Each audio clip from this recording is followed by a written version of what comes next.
اعوذ باللہ من الشیطان الرجیم، بسم اللہ الرحمن الرحیم۔ ناظرین و سامعین، مومنین و مومنات، مسلمین و مسلمات، ہر عام و خاص کو اطلاع دی جاتی ہے کہ زوجہ رسول مادر بطول حسنین شریفین کی نانی مولا علی ابن ابی طالب علیہ الصلوۃ والسلام کی والدہ نسبتی 10 ماہ رمضان کو اس دنیا فانی کو چھوڑ کر دار بقا کی طرف ہجرت فرما گئی ہیں۔ حضرت خدیجہ علیہ السلام کی اخلاقی خصوصیات کے بارے میں اگر بات کی جائے تو حضرت خدیجہ علیہ السلام بہت ہی مہربان، با اخلاق اور نیک سیرت خاتون تھیں۔ وہ بہت مہمان نواز، باوقار شخصیت کی مالکہ، بہت ہی مذہبی اور دینی معاملات میں نہ تھکنے والی خاتون تھیں۔ وہ سب سے پہلی خاتون تھیں جنہوں نے اسلام کو قبول کیا۔ وہ پیغمبر اکرم کی اقتداء میں نماز جماعت پڑھی۔ انہوں نے پیغمبر اکرم کی اقتداء میں نماز جماعت پڑھی۔ یہ وہ عظیم خاتون ہے جنہوں نے اپنے مال کو اسلام کے راستہ میں لٹا دیا۔ ایک قول کی بنا پر تاریخ میں بہت سے بزرگان یہ کہتے ہوئے نظر آتے ہیں کہ اسلام کے اعلان سے پہلے معاشرہ میں حضرت خدیجہ کو طاہرہ، مبارکہ اور عورتوں کی سردار کہا جاتا تھا۔ یعنی معاشرے کے اندر پہلے سے آپ بہت بڑی شخصیت کی حاملہ خاتون تھیں۔ یہ وہ تنہا شخصیت تھیں جو منجی کی منتظر تھیں۔ وہ اپنے زمانے کے علماء سے پوچھتی رہتی تھیں کہ نبوت، پیغمبر اکرم کی علامات کیا ہیں۔ جب نبوت کی تمام علامتوں کو پیغمبر اکرم کے اندر دیکھ لیا تو آپ فوراً پیغمبر آخر الزمان سے ملحق ہو گئیں اور آخر حیات تک پیغمبر اکرم کے رکاب میں ثابت قدم رہیں۔ کسی بھی اظہار و قربانی سے دریغ نہیں کیا۔ آپ نے پیغمبر اکرم کے بارے میں جو اشعار کہے وہ بہت ہی زیبا اور عشق و محبت سے لبریز ہیں، جس کا ایک نمونہ یہ ہے کہ فرماتی ہیں پوری دنیا کا مال و متاع رکھتی ہوں اور پوری دنیا کی حکومت ہاتھ میں ہوتی تب بھی آپ کے مقابلے میں کچھ نہ تھا۔ یعنی اے رسول اللہ، آپ کے مقابلے میں کچھ نہ تھا۔ آپ کے مقابلہ میں مال اور حکومت کی کوئی قدر و قیمت نہیں ہے۔ اللہ اکبر! کیا کہنے!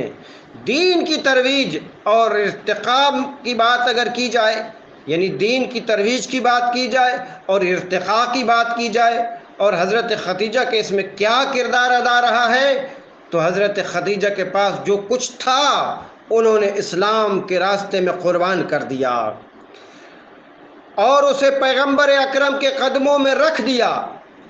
ابن اسحاق حضرت خدیجہ کی مدح کچھ اس طرح بیان کرتے ہیں: خدیجہ پیغمبر اکرم کی سچی اور وفادار ساتھی تھیں۔ جب خدیجہ اور ابو طالب رحلت فرما گئے تو ساری مصیبتوں نے پیغمبر اکرم کو گھیر لیا۔ انہوں نے اپنا پورا مال و متاع اسلام کی نصرت اور پیغمبر اکرم پر قربان کر دیا، بلکہ اپنی جان سے بھی زیادہ پیغمبر اکرم کا خیال رکھتی تھیں۔ آپ نے اسلام کی ترویج اور ارتقاء کے لیے کوئی بھی موقع اپنے ہاتھ سے نکلنے نہیں دیا۔ حضرت خدیجہ ہم سب کے لیے، خصوصاً ثروت مندوں کے لیے نمونہ ہیں۔ اس دنیا کی کوئی حیثیت نہیں ہے دوستو، میرے معزز سامعین، میرے معزز ویورز، مومنین و مومنات، مسلمین و مسلمات، سامعین، ناظرین، اس دنیا کی کوئی حیثیت نہیں ہے، جو کچھ ہے اسلام اور مسلمین کے لیے خرچ کریں، خدا کی خوشنودی اور محمد و آل محمد علیہ السلام کے راستے میں خرچ کریں، تاکہ کل کے لیے باقیات اور صالحات ہوں۔ اگر میں پاک محمد مصطفیٰ صلی اللہ علیہ وآلہ وسلم کی زبانی حضرت خدیجہ کی تعریف کو بیان کروں تو رسول اللہ صلی اللہ علیہ وآلہ وسلم حضرت خدیجہ کی شان اور منزلت کے بارے میں ارشاد فرماتے ہیں، بہت غور سے سماعت فرمائیے گا۔ پیغمبر فرماتے ہیں جنت کی افضل اور برترین عورتوں میں خدیجہ بنت خالد، فاطمہ بنت محمد، مریم عمران کی بیٹی اور آسیہ بنت مزاحم ہیں۔ ذہبی کہتا ہے کہ پیغمبر اکرم جب بھی قریش والوں کی تہمتوں، مکرو فریب، جھوٹ، دغا بازی اور ان کی طرف سے دی جانے والی تکالیف کا ذکر سنتے تھے تو غمگین ہو جاتے تھے، اور جب ان کے سامنے حضرت خدیجہ کا ذکر کیا جاتا تھا تو آپ صلی اللہ علیہ وآلہ وسلم خوشحال ہو جاتے تھے، یعنی جتنی تکلیف تھیں وہ دور ہو جاتی تھیں، جتنے غم تھے وہ دور ہو جاتے تھے۔ پیغمبر اسلام حضرت خدیجہ کی بہت زیادہ تعریف کرتے تھے، اور آپ کے ہاں امہات المومنین میں سب سے زیادہ حضرت خدیجہ کو فوقیت حاصل تھی، یہاں تک کہ حضرت عائشہ نے کہا، حضرت عائشہ فرماتی ہیں، ام المومنین فرماتی ہیں، میں نے پیغمبر اکرم کی کسی بیوی سے اتنا پیار نہیں کیا جتنا خدیجہ سے کیا، وہ اس لیے کہ پیغمبر اکرم انہیں بہت زیادہ یاد کرتے تھے۔ احمد بن حنبل اپنی مسند میں حضرت عائشہ سے کچھ اس طرح نقل کرتے ہیں، پیغمبر جب بھی پیغمبر خدیجہ کو یاد کرتے تھے تو ان پر درود بھیجتے اور بہت تعریف کرتے تھے، تو میں نے کہا آپ کس قدر اس کو یاد کرتے ہیں؟ یعنی حضرت عائشہ نے فرمایا کہ آپ کس قدر ان کو یاد کرتے ہیں، خدا نے آپ کو اس سے بہتر دیا ہے؟ تو پیغمبر اکرم فرمانے لگے، خداوند متعال نے اس سے بہتر مجھے نہیں دیا، اللہ نے اس سے بہتر مجھے نہیں دیا، کیونکہ جب لوگوں نے کفر اختیار کیا وہ مجھ پر ایمان لائی، جب لوگ مجھے جھٹلاتے تھے تو اس نے میری تائید اور حمایت کی، جب لوگوں نے میرا اقتصادی بائیکاٹ کیا تو اس نے اپنا تمام مال و دولت مجھ پر نچھاور کیا، اور خداوند متعال نے مجھے اس سے بیٹی عطا کی ہے، اور اللہ نے مجھے اس سے بیٹی عطا کی ہے، جبکہ دوسری بیویوں سے کچھ نہیں ملا۔ حضرت خدیجہ کبریٰ سلام اللہ علیہا صاحب تقوی، پارسا، خدا پرست اور بہترین اخلاق کی مالکہ خاتون تھی۔ آپ کا تعلق بنی ہاشم کے قبیلہ سے تھا۔ آپ کے والد گرامی خالد بن اسد بن عبد العز بن کساب بن کلاب قریش میں سے تھے۔ آپ کی والدہ ماجدہ فاطمہ زائدہ بن اسم کی بیٹی تھیں، جو باپ کی طرف سے پیغمبر کے چچا زاد اور نسب کے لحاظ سے دونوں کساب بن کلاب تک پہنچ جاتے ہیں۔ اگرچہ آپ کی تاریخ پیدائش مشخص و معین نہیں ہے، لیکن تحقیق اور مطالعے کے بعد حقیقت سے نزدیک تر یہ ہے کہ آپ عام الفیل سے 3 سال پہلے دنیا میں تشریف لائیں۔ اس حوالہ سے آپ پیغمبر اکرم سے 3 سال بڑی تھیں۔ انہوں نے ایک شرافت مند اور بااخلاق گھرانے میں پرورش پائی، اسی وجہ سے آپ صاحب تقوی، بااخلاق اور نجیب ترین خاتون کے طور پر معروف ہو گئیں۔ آپ اخلاق حمیدہ، تقوی اور شرافت ہی کی وجہ سے پیغمبر اکرم کی ہمسر بنیں۔ اگر میں جناب خدیجۃ الکبریٰ کی شادی کی بات کرتا ہوں تو حضرت خدیجہ علیہ السلام کی پہلی شادی پیغمبر اکرم سے ہوئی تھی۔ یاد رکھیں، پہلی شادی پیغمبر اکرم سے ہوئی تھی۔ اس میں اختلاف ہے، بعض تاریخی کتابوں میں آیا ہے کہ حضرت خدیجہ نے عرب کے مشہور شخص عتیق بن عائض مخزومی سے پہلی شادی کی تھی اور وہ جوانی میں ہی فوت ہو گئے تھے۔ اس نے کافی مال حضرت خدیجہ کے لیے چھوڑا تھا۔ اس کے بعد ابی حالہ بن المنذر الاسدی سے شادی کی۔ کچھ عرصہ کے بعد وہ بھی وفات کر جاتے ہیں اور اپنے پیچھے کافی ثروت چھوڑ جاتے ہیں۔ البتہ تاریخی باتیں زیادہ حقیقت نہیں رکھتی، کیونکہ بہت ساری شخصیات کا عقیدہ یہ ہے کہ حضرت خدیجہ نے ایک ہی شادی کی تھی۔ حضرت خدیجہ نے ایک ہی شادی کی تھی اور وہ پیغمبر اکرم کے ساتھ کی تھی۔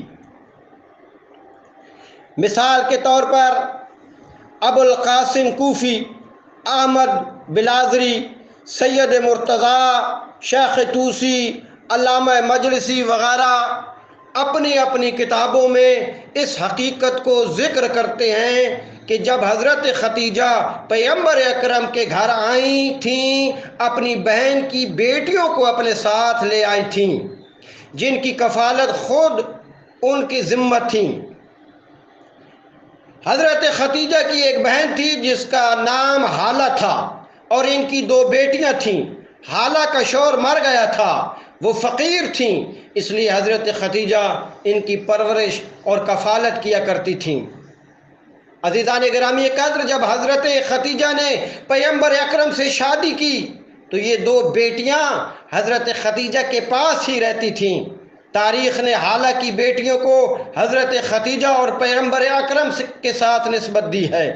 زمانہ جاہلیت میں ہوتا ہے، زمانہ جاہلیت میں ایسا تھا، میں ہے کہ مالک بچوں کی کفالت اور پرورش کرنے والوں سے نسبت دینے کا رواج عام تھا۔ ابن عباس سے منقول ہے کہ حضرت خدیجہ نے جب پیغمبر اکرم سے شادی کی تھی تو اس وقت ان کی عمر 28 سال تھی۔ البتہ یہ روایت بھی ہے کہ اس وقت آپ کی عمر 25 سال تھی۔ بہرحال حضرت خدیجہ پیغمبر اکرم کے کردار و گفتار سے بہت زیادہ متاثر تھیں اور آپ سے بہت عشق و محبت کرتی تھیں۔ جب خدیجہ نے اپنے 2 غلاموں کو شام میں تجارتی سفر کے لیے پیغمبر اکرم کے ساتھ بھیجا تو انہوں نے جو معجزات اور کرامات دیکھے تھے انہیں حضرت خدیجہ کو نقل کیا، جن سے بہت متاثر ہوئیں۔ آپ نے پیغمبر اکرم سے شادی کے بعد جو کچھ تھا اسے پیغمبر اکرم کے قدموں میں رکھ دیا۔ اللہ اکبر! کیا کہنا بی بی، میرا سلام ہو آپ پہ، لاکھوں کروڑوں مرتبہ آپ پہ سلام ہو۔ کیا جملہ ہے! اسے جو کچھ بھی تھا اسے پیغمبر اکرم کے قدموں میں رکھ دیا۔ اس طرح آپ نے اپنی محبت و ایمان کا اظہار کیا۔ آپ نے نہ صرف اپنی تمام دولت کو پیغمبر اکرم پر قربان کیا بلکہ شخصیت، مقام و منصب، مال و متال جو عرب میں مشہور تھا، اسلام اور پیغمبر اکرم کی خدمت میں رکھا۔ آپ کے القابات میں خاص طور پر طاہرہ ہے، جو پورے عرب میں آپ کی پاکیزگی، طہارت اور پاک دامنی کی علامت تھا۔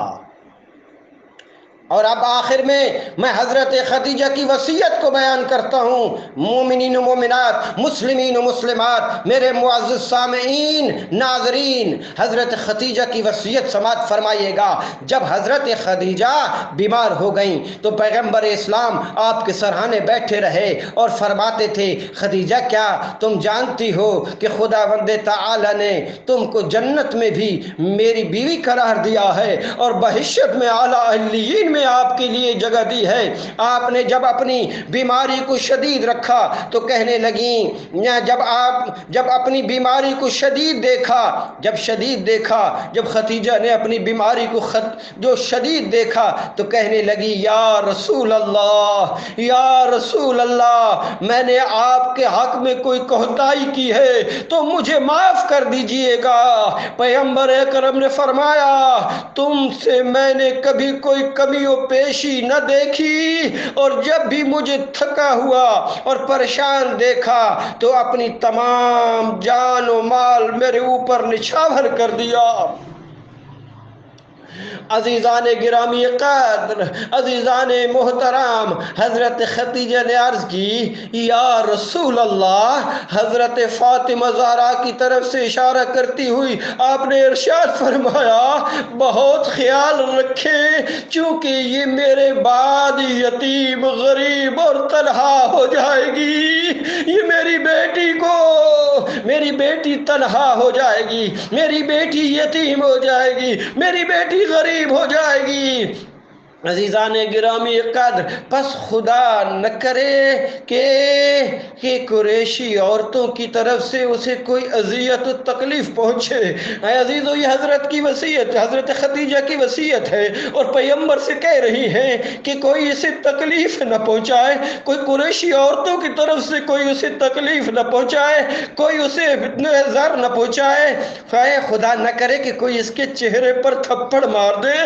رسول کو کیا وصیت فرما رہی ہے حضرت ختیجہ جاتے جاتے، اور کہہ رہی کوئی اس کے چہرے پر تھپڑ نہ مار دے، خدا نہ کرے کہ کوئی اس کے اوپر زور سے آواز دے، خدا نہ کرے کہ کوئی اس پر بہت بڑی چوٹ لگائے۔ لیکن اے ختیجہ، آپ کے جانے کے بعد اور پھر رسول کے جانے کے بعد تیری اسی بیٹی کو تھپڑ بھی مارے گئے، کھڑا بھی رکھا گیا، تیری بیٹی کا گھر بھی جلایا گیا، اور تیری بیٹی کا ہاتھ بھی زخمی کیا گیا۔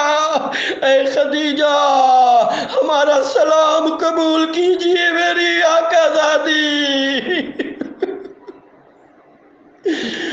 اللہ اکبر۔ والسلام علیکم ورحمۃ اللہ وبرکاتہ۔